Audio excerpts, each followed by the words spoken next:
What if you could help others to find the power to heal themselves? Physically, emotionally, and spiritually. When I started teaching my classes, it was in 2002, and I was just doing the past life regressions and contacting the subconscious part. But then as the time went on and we found how powerful this was and what we could do with it, a lot of the students began saying, you know, advanced past life regression doesn't really tell what it's all about. This is so much more than that. We think you should change the name. So it was a few years ago we decided to change the name to Quantum Healing Hypnosis Technique. And this is the healing technique that we've now been teaching it, well, since 2002, that's 12 years. What if you could time travel with them? Visit mythical places or angelic realms, other worlds, other galaxies. Help others to speak to their higher selves. You can. Dolores has taught thousands of people from across the world how to use QHHT, and now you can learn her method by going directly to DoloresCannon.com. And don't forget to mention the discount code MORETALKS.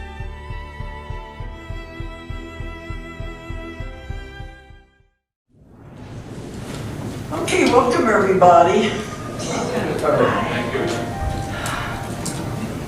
Okay, now I've been traveling all over the world. We haven't slowed down yet. So this is kind of giving me a little bit of time here. We did a complete around the world trip in August and September. It's the first time to go to South Africa, Johannesburg, so we just kept going. Made an amazing discovery: the world is round. You start one place and come back to the same place again. We did that, and then I was only home 2 weeks, and we had to go back to a UFO conference in England, and I went to Russia. So we've been to Russia now 4 times since last August. We're doing a lot of work there. So we was home about a week, and now we're here. Maybe I'll be able to stay home for the holidays anyway. But you know, this is what it's all about. It's work, it's getting the information out, and doing what we really like to do. And this is our first time to introduce Blair Styra to America. Hello.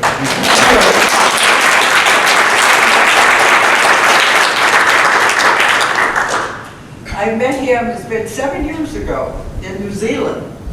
And we've had several of these same kind of talks in New Zealand. And I lost my train of thought. I'm going already, okay. But one thing about it is that Blair is, oh boy, what's the matter? I just felt a wave of energy come off this audience. And you know, when you're sitting up here, sometimes you can feel that. And the energy is strong in here tonight. The first time I met Dolores, it was in Christchurch, New Zealand, and I was actually at home reading one of her books, and a friend of mine rang me up and said, "Have you ever heard of Dolores Cannon?" And I said, "Well, I'm actually reading one of her books right now. Why?" And they said, "Well, we want to bring her to Christchurch to a lecture tour." And the moment they said that, I knew that I had to meet this woman. So I took 4 days off work and went down to Christchurch and stayed, and we met up, and she met Tabash, and we clicked. And we've done 2 lectures together in Wellington, New Zealand, where I live, and it works. Tabash and Dolores seem to have a very good rapport with each other. Yeah, we never planned anything. We just sat there and just let it go wherever it was supposed to go. I mean, I haven't seen Dolores for 2 months. We haven't had any contact really, so we're just standing up here and doing our thing basically and see what happens. Yep. I know after the first one we did in Wellington, everybody thought it was rehearsed because it all went together so well. But Blair is the most renowned psychic channeler in New Zealand. And this is why we're trying to get him into the United States now and introduce him over here. I've been channeling in New Zealand for 18 years. I have done some work in Australia and the UK and France as well. And I met up with some people a couple of months ago on a Abraham Hicks cruise to Alaska. And they met Tabash, and they obviously saw a door could be opened for me here, so I've flown over here and to sort of see what happens. And it's great, I love it. What a country. We have mutual friends in New Zealand, so we were doing the cruise for fun. We said we're not going to do any business, no telephones, no emails. We'll be totally out of touch from everything. We're just going to have an enjoyable cruise. But it didn't work out that way. Definitely not. Everything's so cheap here. I don't believe it. I went to this place the other day, some friends took me there, and I bought some Italian suits for $300. And the same thing in New Zealand would probably be about $1,000. So it's just crazy, actually. So next time I come over, I'm just going to bring an empty suitcase. Or four. Well, when we were in New Zealand, he introduced me to New Zealand. So I said, now it's only fair to introduce him to America. And you're going to be hearing a lot more about Blair. He is really going to go places over here. You're going to be very surprised. But what we're going to do, I'm going to start off doing a lecture, and then we will have a break, and then Blair will take over the second half. And you'll be, once you go into trance, and Tabash comes through. Tabash is delightful. And when he comes through, then you'll be answering questions from the audience too, as part of yours. So it's going to be very enjoyable. I think you've never seen anything like this. Well, I'll just hand the floor over to you then. Okay, so I'll do the first part, and then we'll have a short break. Okay, well, I'll turn my microphone off now. Okay. All right. Well, I don't know how many of you heard the Coast to Coast I did last week. So a lot of you heard the show. And when I do that show, we are overwhelmed. I mean, the phone never quits ringing. You know, we're on almost all night, and then it continues all around the world when they keep replaying it. So after that show, we have just one call after the other. We have 2 lines in our office overriding each other. This goes on for days. We received, so far, over 3,000 emails, and they're still coming in. So believe me, if any of you have emailed us, well, I do read them all, but answering them is another thing. Some of the people in the office are probably going to have to answer because there are just too many. But this is what happens when we do this. We're already getting emails saying, why haven't you answered my email? Well, there's 3,000 of them. It's kind of hard to do that, especially when you're traveling too. But I do promise and I do read them, and the ones that I really think need answering, I will answer personally. But next week I'll be in Minneapolis to a conference, so it's going to be kind of hard to keep up with all of this too. But it was a wonderful response. Now, what I talked about on the radio show was new, because I haven't lectured about it anywhere else. And I'm going to put that information in the new book, Convoluted Universe Book 4. So I I told George Nuri, he asked me to be on, and I said, well, I've got some information I haven't talked about before. He says, come on and talk about it. So the response has been tremendous. Everybody seemed to be identifying with what I was talking about. So I decided tonight I'm going to talk about it again. Because some of the emails said, can you come and expand on this at your lecture in Long Beach? Because it's really hit a chord. People are really identifying with it, much more than I would have thought. Even George Nuri on the show said, well, this is an isolated phenomenon, isn't it? I said, oh, no, not from the response we're getting. Okay. So on the show, I talked about the 3 waves. And we call them 3 waves of volunteers. And that's what people are always, the emails, I'm in the first wave, I'm in the second wave. They're identifying with it. So that's what we're going to be talking about. But before I start, let me tell you, a lot of you know what I do, don't I? I don't have to tell you what I do. That I'm a hypnotherapist, and I've been doing hypnosis for 40 years. And along that time, I developed my own technique that is different than anybody else's technique out there. And we're able to have instantaneous healings from diseases, illnesses, and everything in one session. So that's what I'm doing now, is teaching this all over the world. And we're having a tremendous response, and the people are learning it, and they're being able to do it also. In Russia, it was harder. A 3-day class turns into 4 or 5 days because of the translation, the back and forth and back and forth. But we are doing it everywhere. And this weekend, I'm going to be doing the class in Burbank. That's the main reason I came. We decided to come a little earlier so we could have the lecture with Blair because he was going to be here. But if anyone is interested in learning my technique, talk to my daughter back there. That's Julia. Okay, she runs my office. If you're interested in taking the course this weekend, it's a 3-day class, Friday, Saturday, and Sunday, and it'll be in Burbank. So if anybody's interested in it, contact her. I wanted to get that in before I forgot about it. Okay. Now, some of you probably read my Convoluted Universe books and the Custodian books about the UFOs and ETs. So in order to understand this about the 3 waves, I'll have to go back and cover some of that for the ones who are not familiar with it. So we have to go back to the beginning, the beginning of the world. And then we'll come up to this and explain what these 3 waves are. But it is something, over the years when I've done this work, I've worked 25 years investigating UFOs and ETs. That's part of my work with hypnosis. I thought I'd found the answers to just about everything you could want to know. And I wrote 4 books on the UFOs, and my work has always been positive. I've never found the negativity that the other investigators have come up with. It's always been positive. So I thought I had all of the answers to all of it.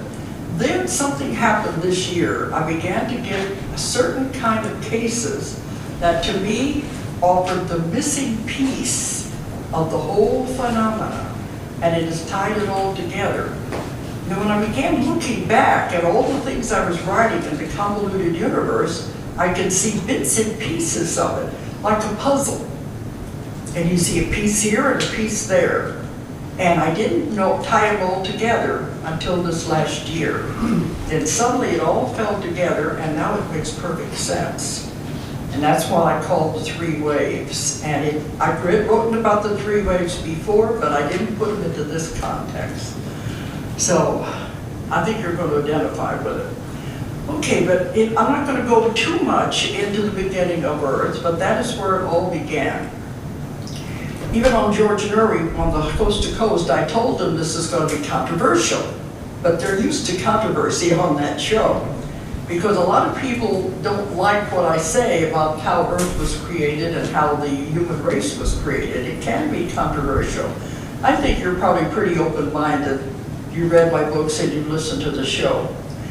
But what I found, and this is in my book, Keepers of the Garden and the Custodians, is when Earth began, way, way back, Earth was, first there was no life on Earth at all. It was just a planet with erupting volcanoes, the air was full of ammonia, life couldn't exist here at all. It had to be changed in order for life to begin. So a lot of work was going to have to be done so that life could exist.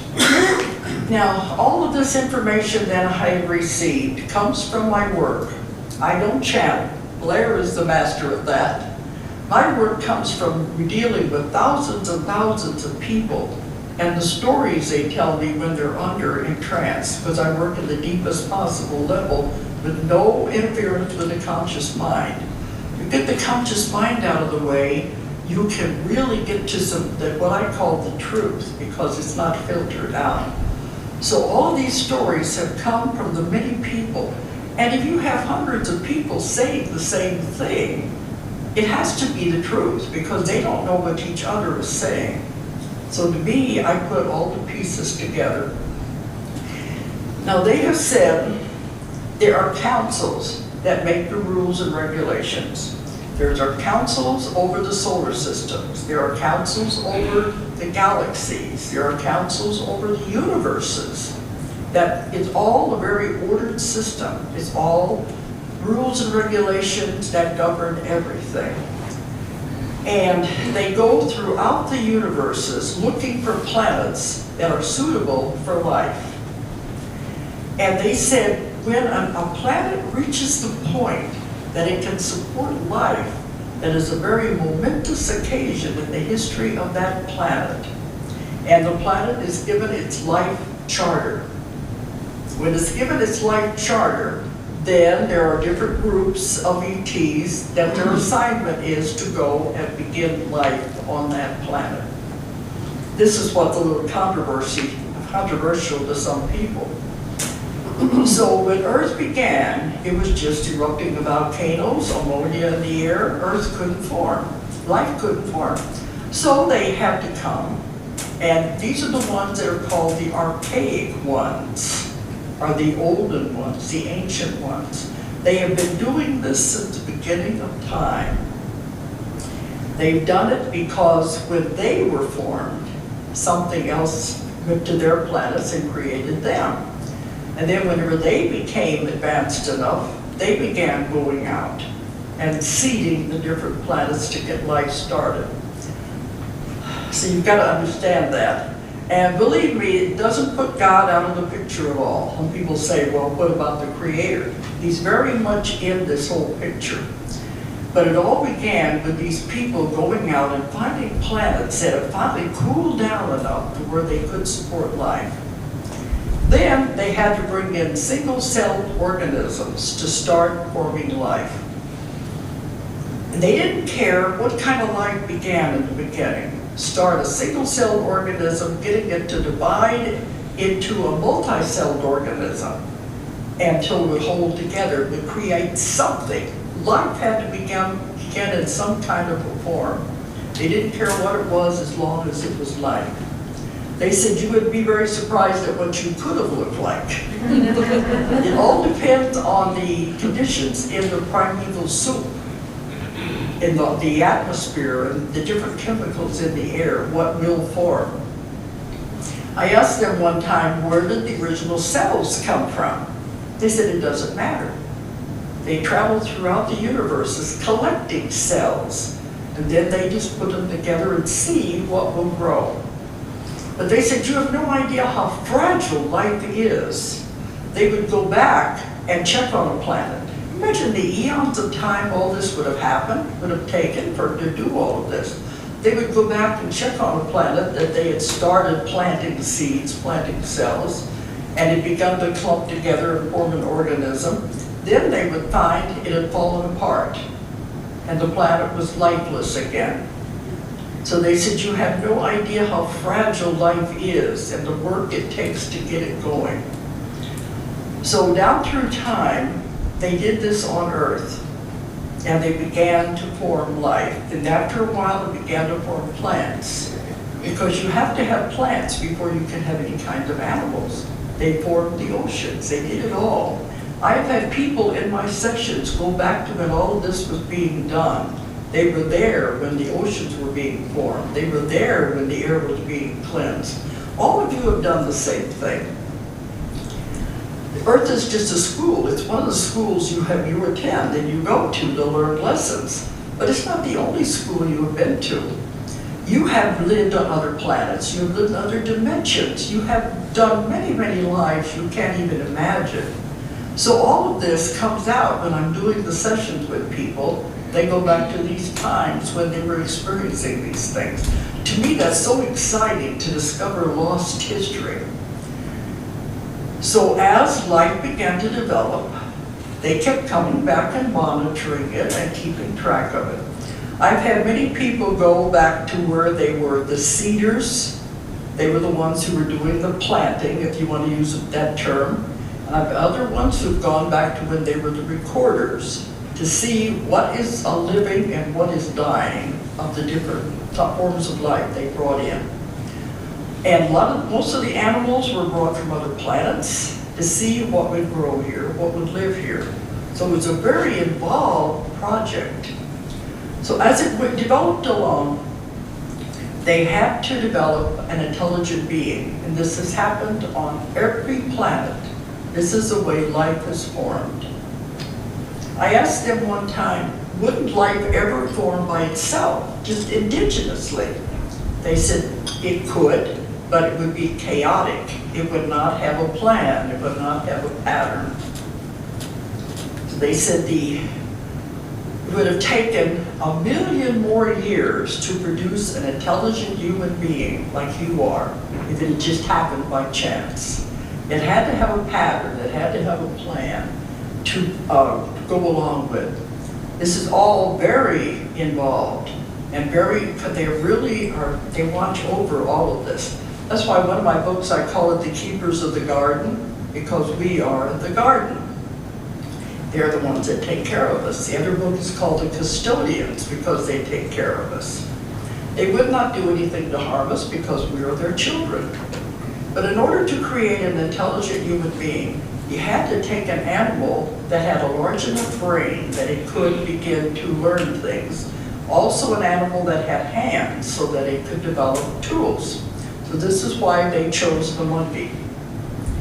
And some people don't go along with this, but you know you are 98% genetically compatible with the monkey. You can give blood to a monkey and it will live. That's how closely involved we are genetically with the apes. So this is where we all came from, but it all had to be genetically manipulated and changed with other genes and cells that were brought from all over the universes to eventually create the different races and the different human beings. They said you will never find the missing link. It doesn't exist. It jumped generations. That's why it couldn't have happened by chance.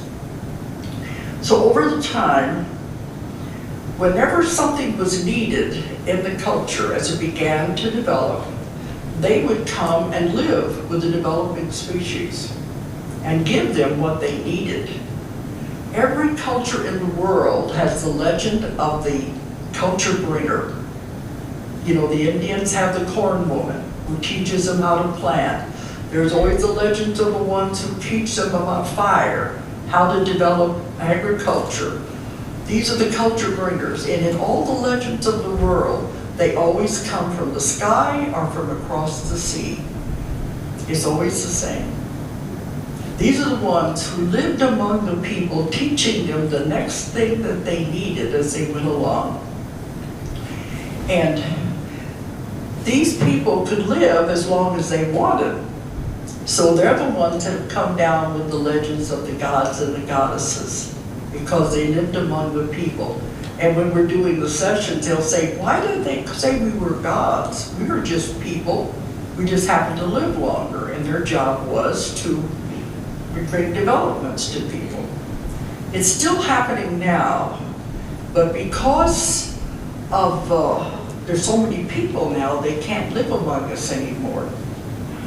So now, when the next development has to be made, they put it into the environment, into the air. They can't contact us personally anymore. It's put into the air, into the environment. And whoever picks up on that idea is the one who will invent it. They don't care who invents it as long as it's in the timeline. This is why you hear about many, many people all over the world working on the same invention at the same time, because the idea has been planted. I've spoken with people all over the world who are all working on free energy. So I know it's going to come into play. They're all developing on the same thing. But I was told, don't put them in touch with each other. They need to develop it on their own. And then whoever gets it is the one who will be the inventor. Well, this is the way it was going along. Now, when they started doing this, they said, let's create, give this beautiful planet an intelligent species with free will and see what he does with it. And I don't think they're very happy with what we're doing with it. And the Star Trek directive of non-interference is very, very real. It's not fiction, it is real. This is part of the Council's directives. They cannot interfere with the development of a species. They can help in these ways, but they can't interfere. And I said, well, isn't it interference whenever you come and teach them how to plant or how to give them fire and give them the next invention? Isn't that interference? They said, no, that's a gift. We give them one time to see what they do with it. That is free will. Many times they'll teach us something and give us something. Man, being the way he is, will turn around and turn it into a weapon or use it for the wrong purpose. And I said, well, can't you come back and tell them you're not doing it right? And they said, that's interference. We can give it to them once. With free will, they can do what they want, but we can't come back and tell them not to change it. So anyway, they have been watching us all this time because they can't interfere. And we've been under the magnifying glass all this time, and they're not very happy with what we're doing. We were supposed to be a perfect species, a species that never got sick and could live as long as it wanted, just like they do. It was supposed to be really like the Garden of Eden in the Bible. It was supposed to be a perfect place. But something happened that was not expected, and it changed the whole plan and spoiled everything. They said just when everything was really beginning to develop, a meteorite hit the earth. And this meteorite brought bacteria that caused disease. It was the first time disease was introduced to the earth. Now, there's a show on Nova several years ago. It was talking about bacteria that came to earth. They said there's two types of life on earth, bacteria and everything else. Bacteria is the alien form of life that doesn't belong here, was not supposed to be here. But when that came, they said it introduced disease for the first time. They went back to the councils and they were very unhappy. They said, what do we do now? Our perfect experiment is spoiled. It won't be what it's supposed to be. And they said, well, there's great sadness. What do? Do we destroy everything and start over again? Or do we just allow it to continue to develop, knowing it will never be what it was supposed to be in the beginning? Two choices there. They decided to let it go ahead and develop because there'd been so much time and effort put into it. Let's let it develop along the way it is, knowing it will never be perfect. So that's what they decided to do.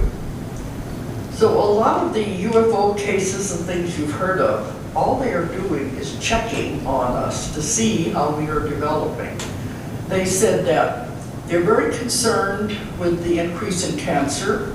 They're concerned with the pollutants in the air and the additives in our food, on what's happening, how it's affecting the human body. This is what a lot of the experimentations are for, to watch how the body is developing. And they try to find cures for these things. The goal is that we will be a species that will not have disease, and this is what they're working on, and they are making great strides along this way. So I wanted you to have that background so you can understand. I don't see them as negative at all. I lecture at UFO conferences all over the world, and the majority of the other speakers are always talking about them being negative. That's because they don't understand the underlying reasons for the entire thing. All right, so now we're going to take it a step further.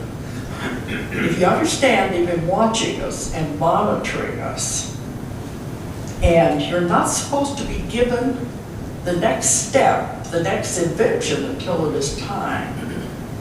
Something happened at the end of 1940s that really got their attention. They were watching us all along. You know, there's cases of UFOs in the Bible. They just come and check on us. The end of the 1940s was when the atomic bomb was exploded. That really got their attention. They said, we better get down here and see what these kids are playing with, what they're doing down here, because this is something they can't handle. Now, the law of non-interference is in effect.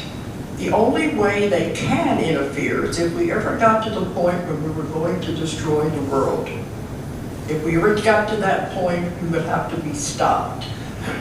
because to destroy this planet would reverberate throughout the galaxies, and it would disturb too many other planets and other dimensions where there are life on other dimensions. It could not be allowed. That's the only way they could stop us. So they came down to check because they said they were not supposed to have atomic power. It was something we were not supposed to have because they knew we couldn't handle it. What do we do when we get atomic power? We turn it into a weapon. We turn it into negativity, and it could very well destroy the world. So they said, we've got to do something. They don't know what they're playing with. And if you remember, the end of the 1940s and the beginning of the 1950s was when the big UFO flaps began. That's when they began to see the first UFOs, and they did a lot about it right at the end of the war. That was why, because they were coming and checking and finding out what was going on. I said, now it's, what are we going to do now?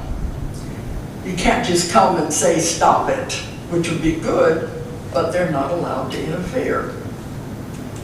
So they said they went back to the councils and they had a talk. We've got to do something. These kids are really pushing it. They're going to destroy the world. What are we going to do? We're not allowed to interfere. That's when they came up with what I think is a brilliant plan. And this is where I finally put all the little pieces together. They said we can't interfere from the outside, but what about if we can help from the inside? That's where they came up with this brilliant plan. It's not interfering if you ask for volunteers to come in and help. See, the people on Earth have been caught in the cycle of reincarnation. I call it the wheel of karma, of reincarnation. They've been caught on that for hundreds and hundreds of years, coming back, making the same mistakes over and over again. We're supposed to be evolving, and we're not. We're just repeating the same mistakes again and again and again. I hear this time and time again in the clients that come to see me. They're on the rut, they're on the wheel. They gotta get off of that before they're going to evolve. This was the main reason Jesus came to Earth, was to teach people how to get off of the wheel. If he was here to save you from anything, it was the wheel of karma. He wanted us to evolve, to go upward. And this was what it was all about. But we're not. We keep making the same mistakes. We're in war, we're doing all these violent things. You come back repaying karma over and over again, and we're not making any advances. So what's the answer? The main people on Earth were not going to be able to do this. They were not going to be able to save the world. So the call went out throughout the universes for volunteers. We need a pure soul, a soul that is not caught up in the wheel of karma, not contaminated. We need souls that have never been to Earth before. Can you see the difference here? Need some that have not been contaminated and not caught up on the wheel. Only way to do that was to get souls that had never been on Earth. So the call went out for the volunteers. Come and help Earth. Earth is in trouble. And this is when I've been making these amazing discoveries. I found it over time, because I've been doing this for many years. When in my work, I take the person back first to a past life. And it's usually the most appropriate past life to explain what's happening in their life today, to explain the problems they are having. That's where I begin. All this time, up until the last few years, longer than that, I think I found the first one 20 years ago. But it's been getting more and more now. I guess the last 5 years, I'm finding it constantly. Now, instead of going into a past life, they go back to God, where they were created. and they had never left God until now. That's really a pure soul. And in my book, Convoluted 3, we have a whole section on what is God and what he's really like. And it's beautiful. Some of them have gone back to God, where they were there and they were asked to come. Other ones have come from other planets, spaceships, other races, and they've never been on Earth before. I've had people go back to where they were ETs, where they were in other dimensions, to where they were light beings. They didn't even need a body. These are the kind of souls, these people are going back to those kind of lives. And you can't make them go to a past life. This is all they know. These are the pure souls that are coming in right now. So, let me explain what God is first, I think. I have no idea what Blair was going to come up with in his part. Sometimes he expands on what I do. We just never know. We play off of each other. We'll see. Let's see what happens. He may surprise you too. Okay. Let's explain what God is. Now, in my book, Between Death and Life, we touched on it. And I wanted to know what God is. And they said, he's a huge, huge energy source, but they said your concept of God is like a tiny thread compared to what it's really like. You can't even begin to understand the concept. Then he said also, consider the average person out there. Their concept of God isn't even as big as a tiny thread. So they don't have any idea of what it is really like. So I began to have more and more people, I think it's been during the last 5 to 10 years, who are going back to God. They all describe him the same way. He is not a man. To get over that idea right away. If anything, he would have been a woman. Because women are the creative force. But he's neither one. He's neither a man or a woman. He's a huge energy source. They all describe it the same way. Some of them will say, they've gone back, they say, I'm in the sun. It's like being in a fire. A huge bright light, but yet you don't feel fire. It is a huge energy source. Some of them call it the great central sun. It is huge and enormous and a tremendous energy, but it is so full of love. It's total love. And when they go back there, they don't want to leave. This is where we all began, every one of you. We started with God. We started with this huge energy source. That was the beginning. We were all part of that. And so, when I'm talking to them and they're in trance, and they said they loved it so much because they're all together. There's no separateness. It's all unity and together. And I said, but if you loved it so much, why did you come? Because they're definitely here. I'm talking to somebody in a human body. Why did you come if you didn't? If you liked it there so much? They all have said the same thing. I heard the call. Even the ones that are the ETs, I heard the call and I volunteered. Some of them have said, oh boy, I said, I put my hand up and I shouldn't have. I didn't know what I was getting into. But they said, Earth is in trouble and we want to go and help. And I've had some of them when they're going through the birth process and the body is so dense and heavy, they say, what was I thinking of? I said, well, didn't they warn you? And they said, yes, they did, but I didn't have any idea what it was really going to be like. The body is dense and it's heavy and it's awful. And so they definitely don't want to be here, but they said, well, I signed a contract that I've got to come. I don't have any choice now. Well, when these souls come in, like all of us do, the memories are erased. Even when you come back from other lives and you call the spirit side and you're coming back for karma, it all has to be erased. You have to be coming in totally blank.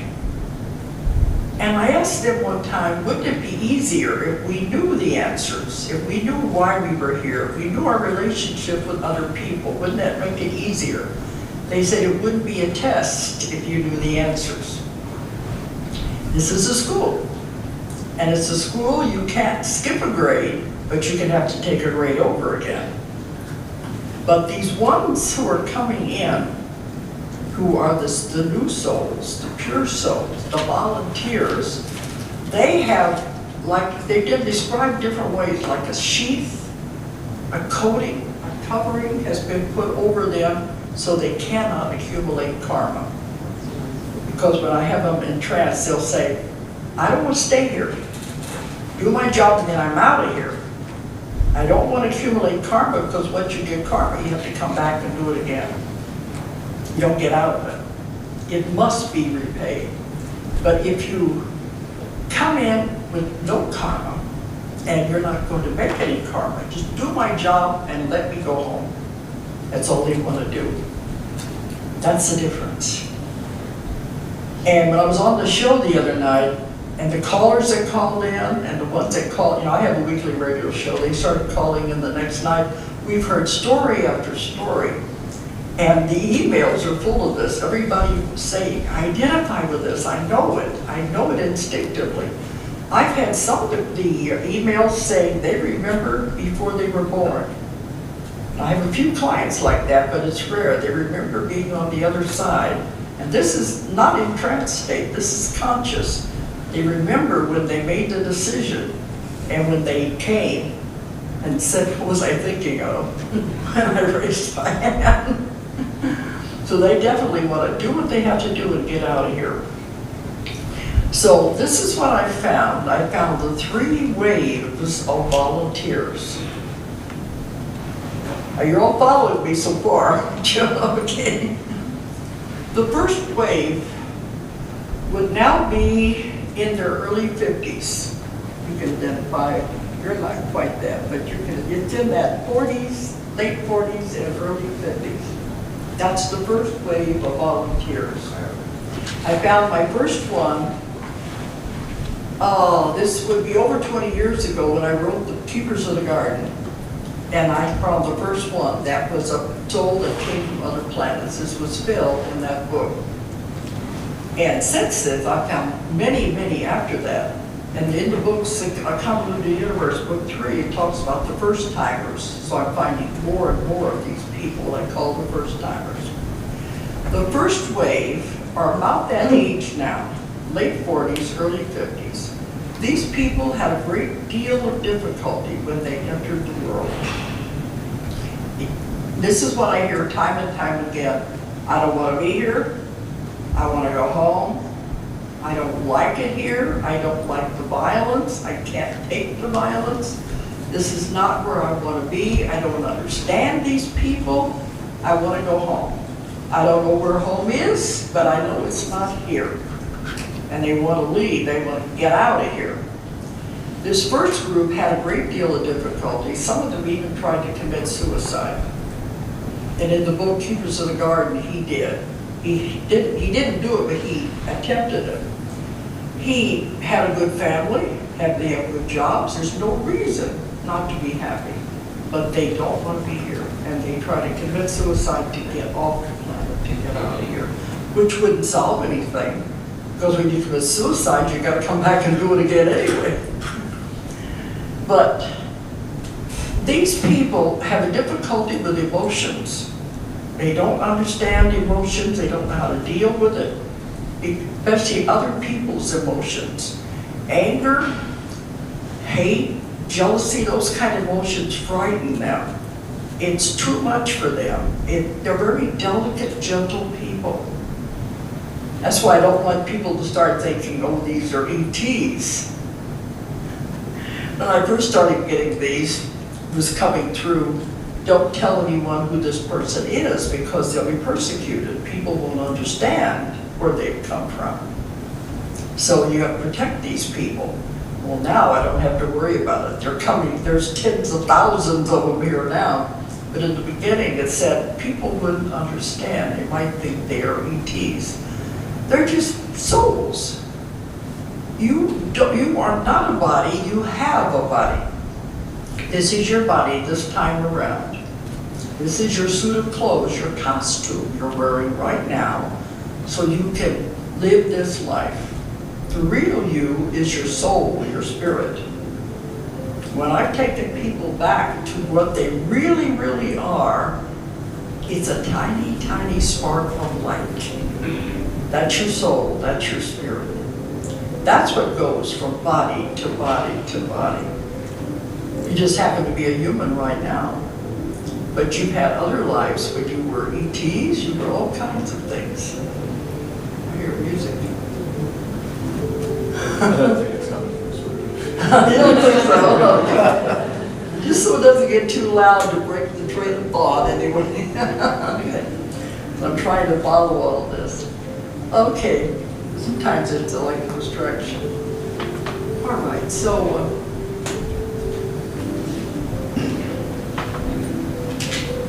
these people, now that my books are translated in over 20 languages, I travel the world, I follow the books. I get letters from everywhere, and they're saying, I cried when I read those books. I thought I was the only one in the world that felt like that. They said, you don't know what it means to find there are other people out there who feel the same way. I want to go home. I don't like it here. At least it makes them feel better that they're not alone. They said, I can't talk to anybody about these things. I have to hold it in. Nobody will understand. That's the first wave. They had the most difficulty. The second wave, I think, they're below that. They're in their 30s and early 40s. This is rough estimates. The second wave that I've discovered are not having as much difficulty. They have been called the antennas, the generators, the receptors. They come in to spread energy. They have a very special energy that helps everyone that they come into contact with.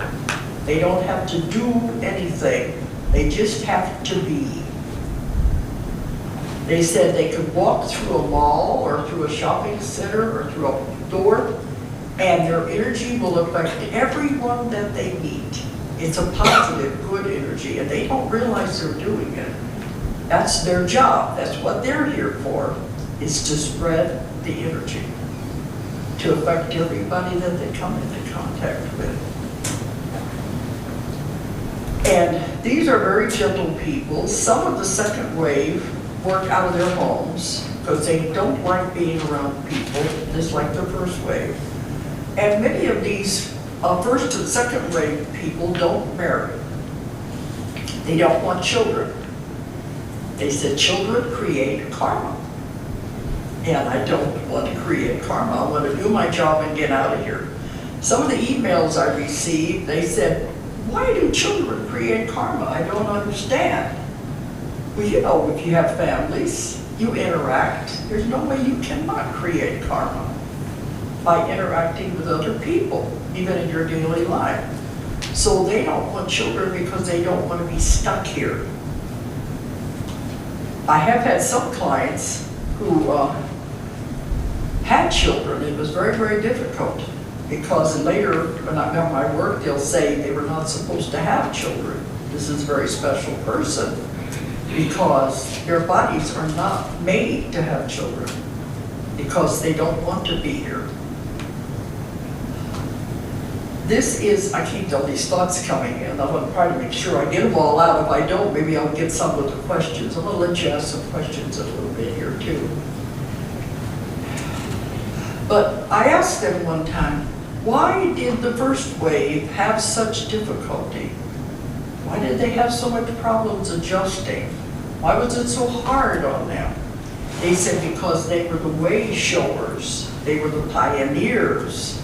They were the ones that set the path for the others to follow. So the second wave didn't have as much problems because they were led the way for them. So that's the difference between those two. Oh, and some of these people, I've found out, see, when they come from other civilizations, ETs, it's a different type of an energy. It's very difficult for that energy to be born into a human body. The energy is vibrating at a much higher frequency than a human is.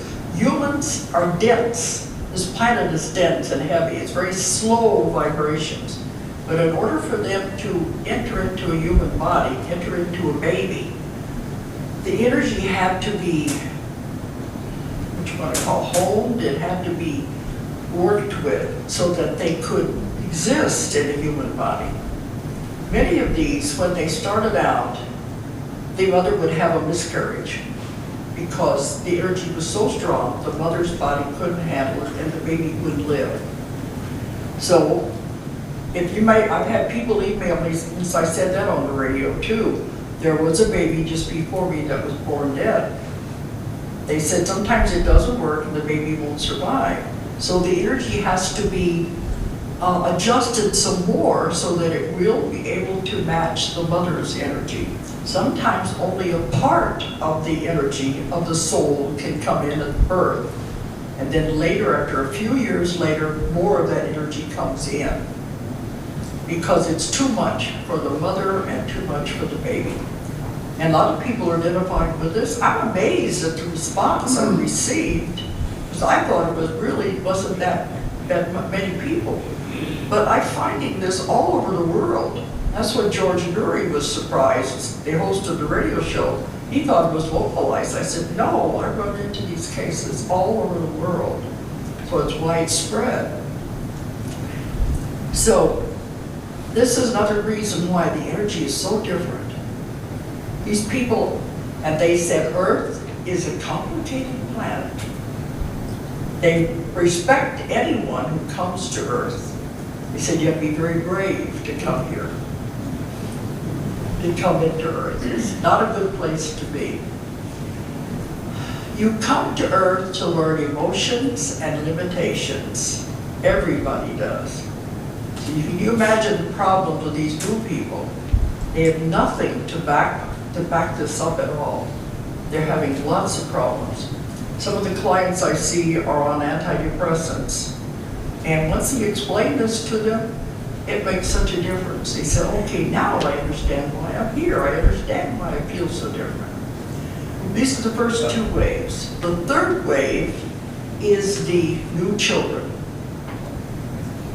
The ones that are coming in. And I've spoke on conferences about the new children where they were trying to educate the educators to understand these children. And they have panels of children up to 12 years old. And to hear from these children, it's to see what's happening. These are the hope of the world. They are coming in with their DNA already in place. All of your DNA is being changed now.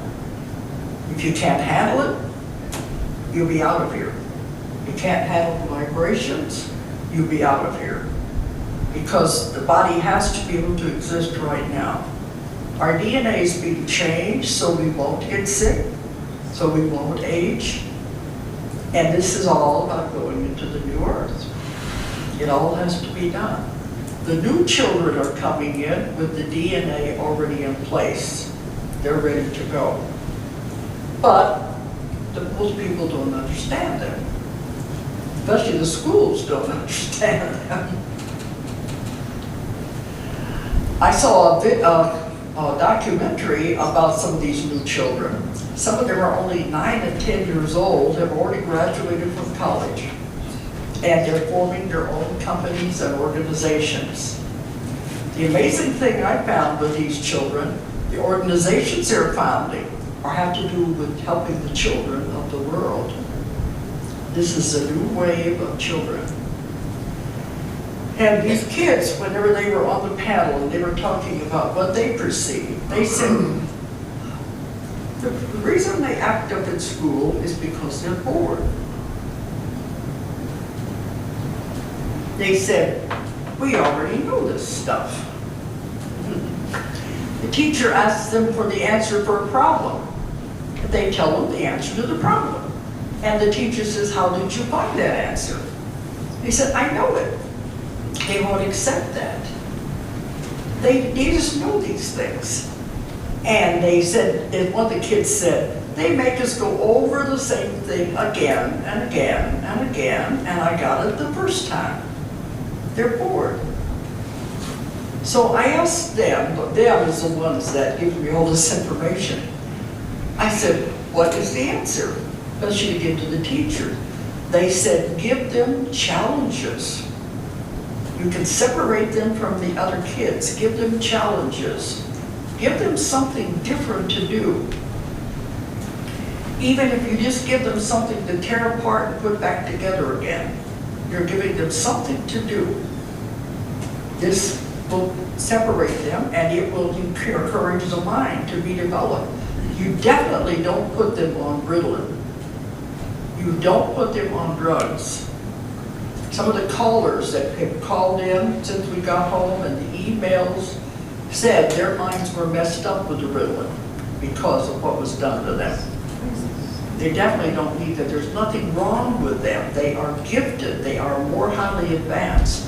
These are the hope of the world. I have parents telling about 2-year-old kids who they know more than a 10-year-old does. These are bright, beautiful children. This is what's happening. This is the third wave of children. So these are the 3 waves. And after that show, everybody keeps saying, I know, I'm the first wave. I've had several people come up to me and say, I was only just a child and I was telling my mother, I want to go home, I want to go home, I don't belong here. And they said, what do you mean, you are home? And they said, no, I'm not, this is not home, I want to go home. I've heard this time and time again, people that remember this, they remember volunteering to come in. Well, on the show, I get a little bit of time here, and we're going to go to the question. On the show, George Nury said, will there be a 4th wave?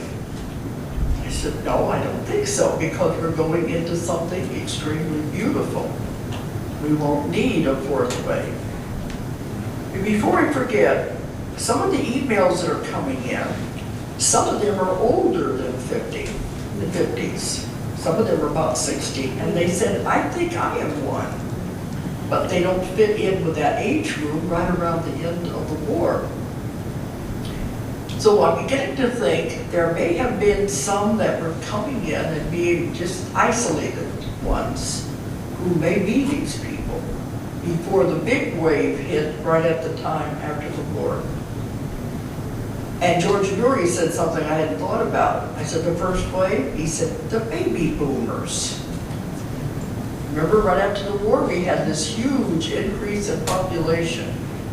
At the time, they always say, well, after a war, when so many people die, it's natural for nature to have an increase in population. But in this case, it was because they come in to save the earth. The baby boomers, all of these kids that were born at that time, it began to, all these little pieces began to put together as a puzzle. So it's very interesting how it's all going together. So some of these people, I think they may be, and it may be an advanced guard of the first wave. The first ones that came in. Now they said they don't have to worry about us destroying the world anymore. There are tens of thousands of volunteers now all over the world. We have finally tipped the scale, tipped the balance, that we are going to be able to save the world. And otherwise, I've had cases that I've written about where there was another force on Earth that was brought in. If we didn't get our act together, we would all be destroyed. This was in Convoluted 3, called The Final Solution. You remember that chapter? I didn't like that. I was going to end that book on that. And my daughter said, no, that's a negative way to end that book. We don't want to do that. But there are forces that were put into place. If we don't get our act together, we would have to destroy all the people in the world. But now they said, we think we've tipped the scale. Enough new volunteers coming in, we can save the world. So things are looking up anyway. Okay, now the beautiful thing that's happening now is the new earth. We are moving into a new earth. First time it's ever happened in the history of the universe. Has never happened before. It all has to do with vibrations and frequencies. The vibration of the world is changing as we move into a totally different dimension. He said, down through history, many civilizations have perished because of man. They have gone to the highest epitome of advance. And Atlantis was one, but there were many other ones too, and I've written about these people who were there.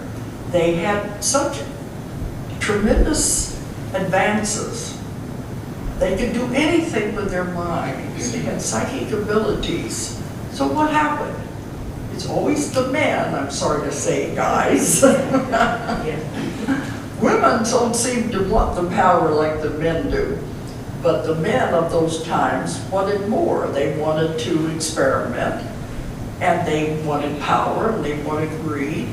So eventually they violated the laws of the universe, and they had to be brought down. They said each time some humans were left to start the civilization over again. And it would build up again to where you could do all these wonderful things. And it's happened time after time after time. Atlantis was only one example. Part of it in that was violation of the nature's laws. They were violating the natures with the crystals and the energy they were producing and the psychic powers, but also they were doing interbreeding with animals and humans. And they said, you must know this because you're headed down the same road again. And you're going to have the same things happen again if you don't stop it. This is where your legends of half man, half animal came from. It wasn't from the Grecian legends, it was from Atlantis. And the centaurs, the minotaurs, all of that, they were real. They couldn't reproduce, but this was part of the experimentations that the Atlanteans did. And they experimented with the mind, where they could do anything. They have tremendous psychic abilities. Each time it had to be destroyed because they were going against the laws of nature. That now we're reaching that point again. They don't want to destroy the world and kill the people because each time you got to start all over again. So they came up with this idea that has never been done before of the new earth. Change the vibration and frequency. Those who are ready will move into the new earth. And is going into another dimension, and it's never happened before. It is the greatest show on earth because all of the ETs and the other beings all over the universe are watching. Are we going to be able to do it? Are we going to be able to pull this off? They're all watching us to see what's going to happen. But if you notice, I noticed the beginning about 2003. Now, the culmination is going to be 2012. This is not the end of the world. This is not the end. This is the leveling of the plateau. We will have reached this level when we're going to do it. That's where the Mayan calendar came from. I've had sessions, the Mayans disappeared. Nobody knew where they went. There were also many other Indian groups that disappeared. The Anastasi was one, then nobody knew where they went. Well, that's when we found out. I had people go back to those times. This is how I love my work, because I explore history and I write about everything I find. They went back to those times when they were the Mayans. They were these different Indian groups.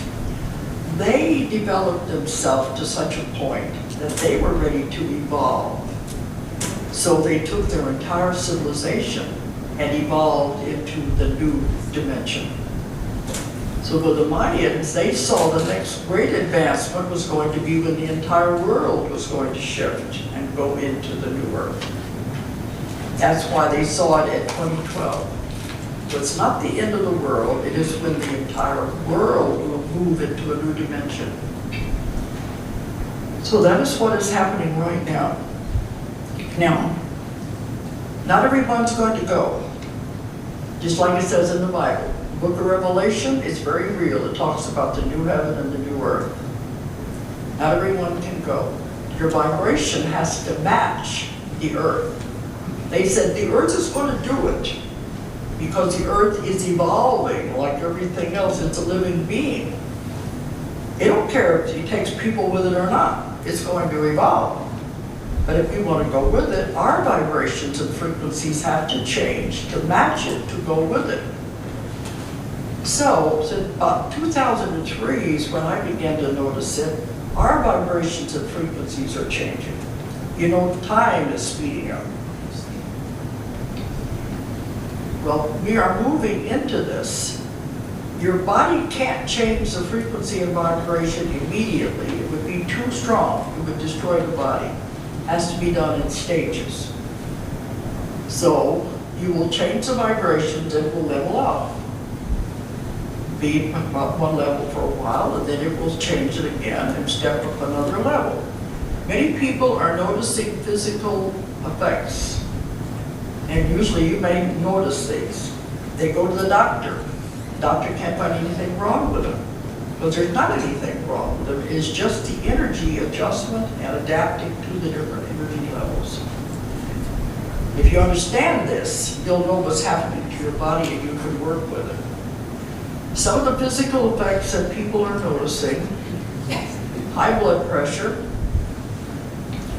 heart palpitations. AFib is one of the biggest ones. You know, that's the irregular heartbeat.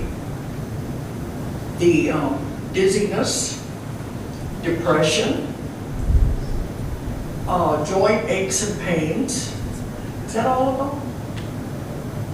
But these will come and go.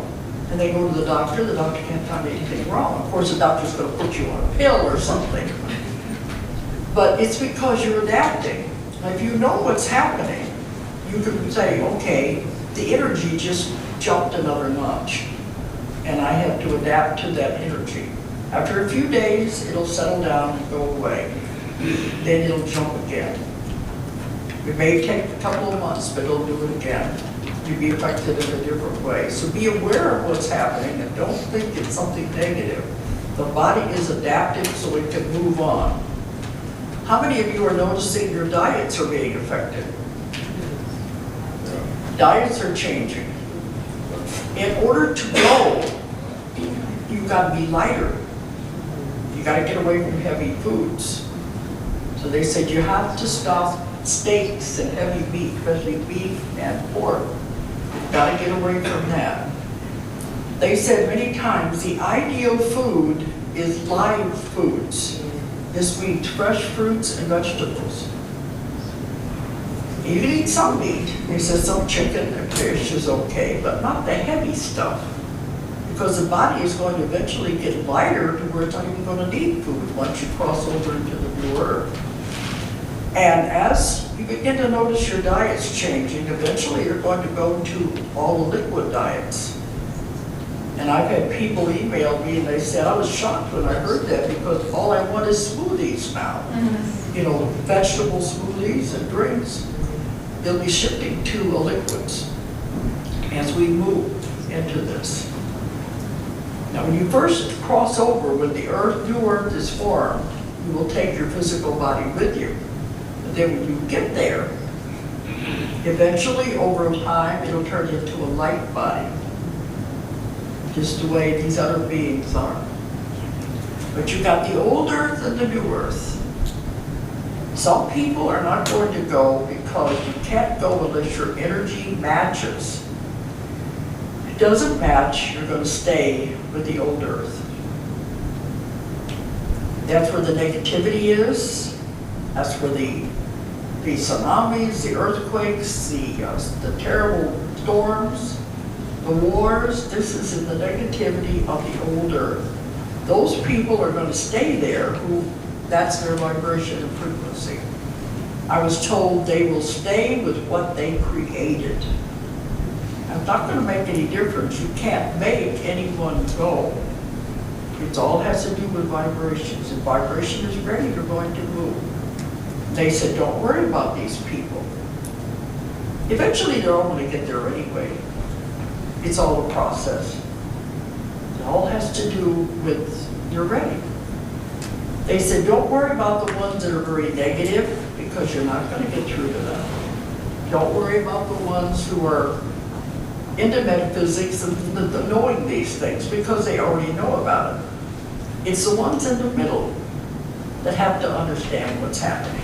And we're not out to convince anybody. That's not what it's all about. They have to find it on their own. When they're ready, they'll start asking questions. Before then, if you talk to them, it's going to go over their head, not going to make any difference. You just got to be, as they said, the second waves are. Just be, and your energy is enough. It will change. But this is what's happening right now. Now, many of these emails that came in since the show, they're all saying, what do I do? What do I do? If I'm here, what am I supposed to be doing? We're here to help each other. That's what it's all about, is helping each other, being there for each other. That's the whole thing. And if you want to be sure you're going to go, two things you have to get rid of. Karma. Karma. Because you remember I said karma holds you to the wheel of karma holds you to the earth. You keep coming back to the old earth as long as you've got something to repay. You're not going to be able to move on until you get rid of karma. How do you get rid of karma? Forgive. Forgive. And I have clients, they'll say, how can I forgive them? You don't know what they did to me. That's not hurting the other person, it's only hurting yourself. You've got to release it, let it go. It does no good. No good at all. You hold on to it, you're going to stay with the old earth. Just forget it. I know people, they've had bad things in their life.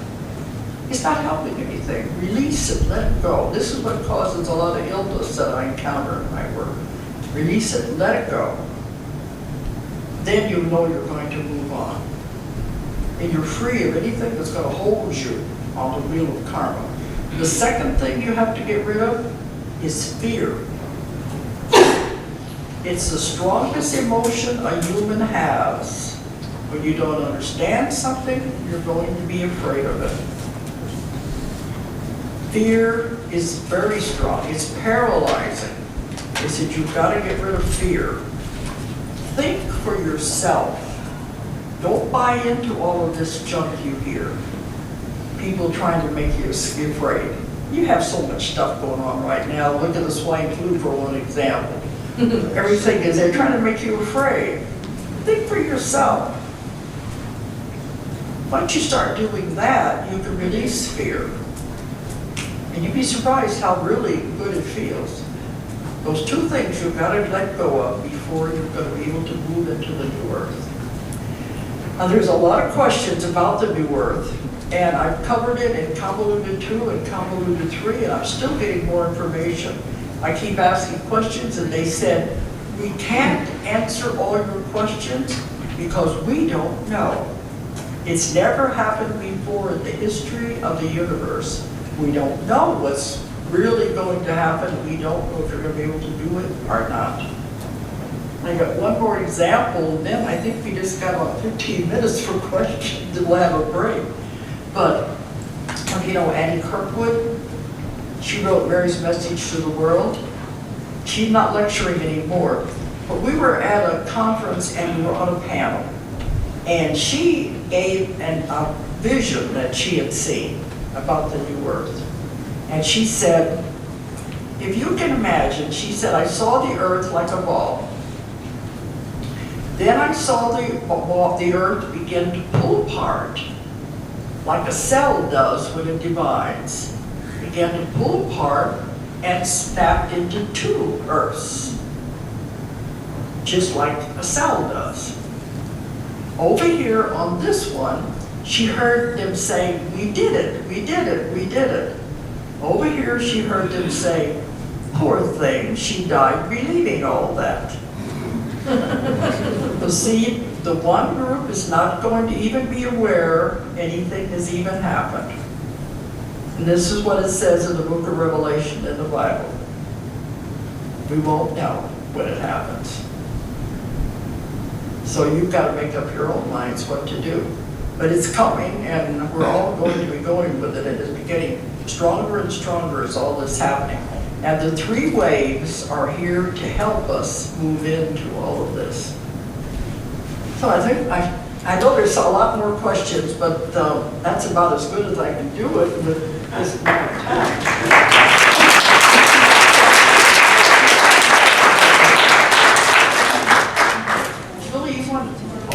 You want to use get his mic.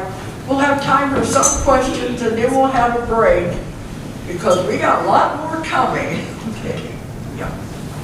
I'll try to answer, but I know there's a complicated subject. I have so many questions I'm only going to ask them one. When we're awake on this earth, living what we think is real, but then when we're asleep, we use more of our brain, so there's ESP, astral projection, flying, traveling to other planets. Is that the life we live and sleep? Is that the one that's the reality? So that when we're awake, we're really asleep and it's in the sludge. This can get complicated. I know that's a hard one, but that's what I've written about. yeah, that's where I think I got this. That It just came to me everything at is an work. illusion. Yes. And in one of my books, they talk about the dreamer dreams the dream. We are all, and you mentioned this, and one of the, get Blair, I'm going to remember what you said, you might not remember. Okay, well then I'll bring it up during your talk. Okay, give it back to her, but we're going to bring it up anyway. But what I found, see, when you're sleeping, every night when you go to sleep, you go out of your body. Everybody does. Because the soul, the real part of you, doesn't need sleep. The body goes to sleep. So when you're sleeping, the real you is off having all kinds of adventures. You're traveling all over the world, you're going to the spirit side, you're going to other planets. This is what it's all about. And sometimes you remember dreams of flying or being in different places. That is the real world. This is the one, that's why people don't want to be here. Well, you know the Australians, the Aborigines, talk about the dream time. This is the dream time. This is not the real world. The real world is when they're asleep. It's the same idea. And so the veil is actually thinning, and we are now in our supposedly awake state in this illusion, starting to have enhanced abilities. Have you noticed that? Well, see, it can get very complicated because I wanted to know about the dream. The dream's the dream. We are just a dream. It's not real. And that's why it can get very complicated. But I've written about all these weird things. I don't know, whatever's real is real to you. That's your world.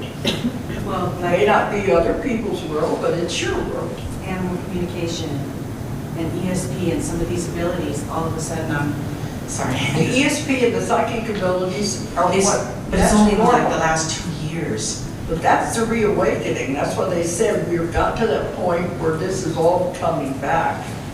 And we're reawakening these abilities again. That we Now, had are we before, gonna- but we didn't remember. Are we going to be able to do this without destroying our world again? This is natural. We've got to get these abilities back. Everything is changing. It's what I call the awakening. Yeah. The veil is Yeah. thinning. People are beginning to wake up. They're beginning to know what's really happening here. This is the whole new future. Okay, we got time. She's got one over here. Hi, when you talk about people who are like antennas, and because when you talked on the radio, I was identified very much so.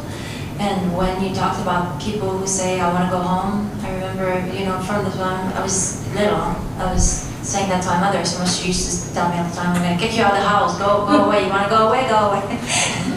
But I've been doing energy work ever since, quite for a long time. So I feel when you talk about energy, I was even told before by channels I was like an antenna. But my problem is I'm very fatigued all the time. Not all the time, but I tend to be so often fatigued. And I was wondering if you heard anything about people Because you didn't mention that in one of your symptoms of fatigue, you mentioned joint pain and depression, but how about fatigue? Have you heard anything about that? Or About the what? about fatigue? Tired? Exhausted go along with depression and some people in the dizziness and all of that. It could, but of course, probably you just need vitamins and things too. I think a lot of it. Minerals. Oh yeah, I think so much of it. It's causing me But so. see, what's happening is you're being drained by everybody else's. That's how I energy. feel. I feel like being around people drains me so much. And Do you know about putting up shields Yeah. to protect yourself from yeah. other people's energy? Because people want energy. And they say the ones who are the lower vibrations feed off of the higher I feel that, vibrations. yeah. They don't do it consciously, they don't know what they're doing. But if somebody has a higher energy vibration, they're going to be attracted to that. And you might feel drained. So just protect yourself from it and say that nothing can draw on your energy. And maybe that'll work. Okay. Especially if you understand what's happening. Yeah. Okay. Okay. Okay. Thank you. All right, we've got time for a couple more here. There's one in the very back. Have you noticed anything about the increase in cancers recently? Any of them talked about that? Increasing cancer. Increase in cancers. That's what they are concerned about, the ETs, and what we're doing to our own body. Well, in my work, that's what I work with. People come with all kinds of diseases, and I work a lot with cancer. And what I have found, and you may not agree with it, but you make yourself sick. Everybody does. The ideal state of the body should be perfect health at all times. You should never be sick. If you are sick, there's a reason for it. And that's what I find. We find out the cause. Because if your mind is powerful enough to make you sick, it's also powerful enough to heal you. And we find out where it comes from. And what I found, cancer is usually caused by suppressed anger. People are angry, they can't talk about it, they hold it in, and then it begins to churn around and has to have a release, so it begins to eat away at the organs and creates cancer. And we have to find out, what are they angry about? And it goes back to forgiving, releasing, letting go. That's just where it's coming from. We're living in an angry world, I guess. But I see a lot of this in my work every day. Okay, we got somebody here. Yeah, I don't think I need that, but we're also living in a world where... You're loud voice, okay. like where we ingest a lot of chemicals, we're breathing polluted air, pesticides, insecticides, filthy water. I mean, that contributes a lot to cancer. That's what they're I'd say as much as anything. That's what they're concerned about too. They want us to get rid of this. I think we can all do our little part in all of this anyway. That's part of it. Now see, in Europe, they don't have this problem. In Russia, none of those countries, they don't have the chemicals and the pollutants in the air, the things like we do. They don't have the additives to the food. So it makes a big difference. So we are doing it in America, so I think you're going to have to be very careful about what you're eating and check it out. Make sure you're trying to get the best food you can, organic if possible, to stay away from this. We can't do a lot about city environments if you're going to live in a city. But if you're aware of these things, I think it'll help. Now, whenever Blair's doing his, you may want to ask some of these same questions. Maybe he'll have some different answers whenever he does his part. So there's going to be more here anyway. Okay, one more here, and then we got somebody over there. Okay. Just about the 2012 thing, just get on the European thing about the food. Coming to America, obviously, I noticed a big difference. Like with the food where we live, everything is clear on food. Here it's hidden. It doesn't tell you what's in the food. The TV here talks to you as if you're an idiot. Oh, yeah. But I don't think you notice until you're from somewhere else. And when you watch the news, I can't believe how dumb they treat people. Oh, yeah. And they talk, it's really bad here. But that's the point I want to talk about. If the 2012 thing, which a lot of us can tell is coming, and this is why we're here, is happening, then what's the negative thing that's pushing the other agenda? Who's that? Like the 2012 film coming telling you all these disasters, who's pushing that agenda? And if it's all shining light, which some of us are getting, then what's the negative side? Well, I saw the previews for 2012 and I said it's ridiculous. It's another big disaster movie. But it's an agenda, and this agenda, the government with the H1N1, it's always the way it is. again, they've took the mercury limits off, so they're going to put as much mercury as they can. When I travel all over the world, I notice the news is different in other countries. Well, I travel the world for my job, so like, I'm flying back to England tomorrow. I'm a DJ, play all over the You world. understand what I mean? Yeah. The news we get here is not the real news. No, it's ridiculous. I've never seen When it you're like. overseas, you get a totally different picture of what's happening in the United States. That's why I tell people, think for yourself, ask questions. So what's the government's agenda here then? The point is that, I mean, no, it's not though, because they're pushing this H1N1, mercury and aluminium is destroying your DNA. That's why they're doing it. They know we're coming to this point in time, which is why they're pushing it. So who is it?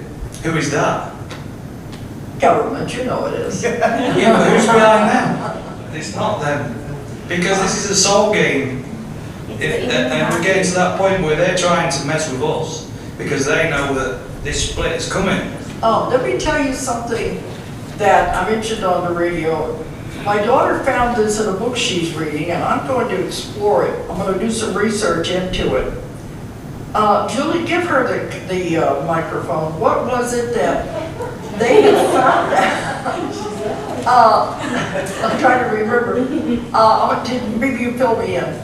They said they have been doing DNA research on people now, especially the children, and they are finding out there's a whole new breed of people are being created, and they said it's a breed that will not get sick. And it Go was ahead. based on when they created the AIDS virus and what they did there, because that was created to diminish the population because they knew the population was reaching such a level that it was going to make the earth, it was going to destroy the earth by a certain, it only had so many years, it was going to affect the time limit. So they knew that wall was coming, so they had to reduce the number of people. And so by doing that, they would give the population of the earth some more time. So they created this virus, put it out there, and it does its thing, and they had their agenda with that and everything. So it starts making its rounds. But then what they started finding was the children or the people started kind of morphing, it morphed on them, and now because of this whole thing, I'm convinced created DNA and the way people are, they're actually where they will be healthier because they had to work with that whole process. So their agenda backfired. So they said exactly, and that's what and they it's found out. creating a whole new human race that will not get sick. So they are finally finding out our DNA is changing. We don't need help. And I used to wonder if they would check us, would they find anything? And they said they won't know what to look for. But it seems like now they are. I think we have one more question over here, and then we'll go for a break. Where they did not have karma. Are you saying that these other beings or spirits, whatever they may be, that are on these other planets do not have karma? What I'm saying is they don't have Earth karma, which is a difference. They have different lessons that they learn on their planets. Earth is a difficult one. They have their own things that they work with, but they're coming in without Earth karma to mix them up and tie them down. They all interact, they have different things. Everybody has problems, that's the whole thing. Everything is a school, it's a lesson. Does that make it any clearer? Now remember also there's good karma, not all bad, but the main thing is to get rid of the bad karma so you won't have to come back. Okay, I think, let's have what? 15-minute break. We can fly breaks and everything. But I don't want to go over the controversy because that's not my thing. I just get information. Okay, let's stop for 10 minutes.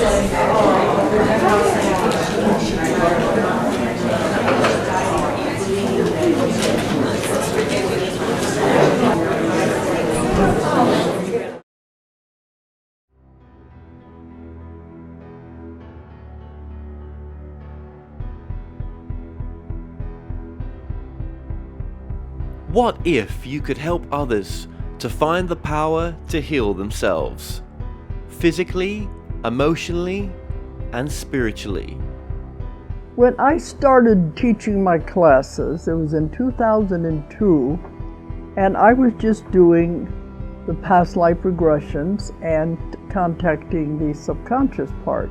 But then as the time went on and we found how powerful this was and what we could do with it, a lot of the students began saying, you know, advanced past life regression doesn't really tell what it's all about.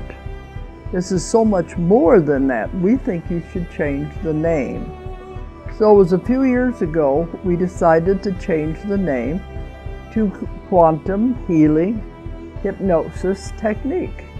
And this is the healing technique that we've now been teaching it, well, since 2002, that's 12 years. What if you could time travel with them? Visit mythical places or angelic realms, other worlds, other galaxies. Help others to speak to their higher selves. You can. Dolores has taught thousands of people from across the world how to use QHHT, and now you can learn her method by going directly to DoloresCannon.com. And don't forget to mention the discount code MORETALKS.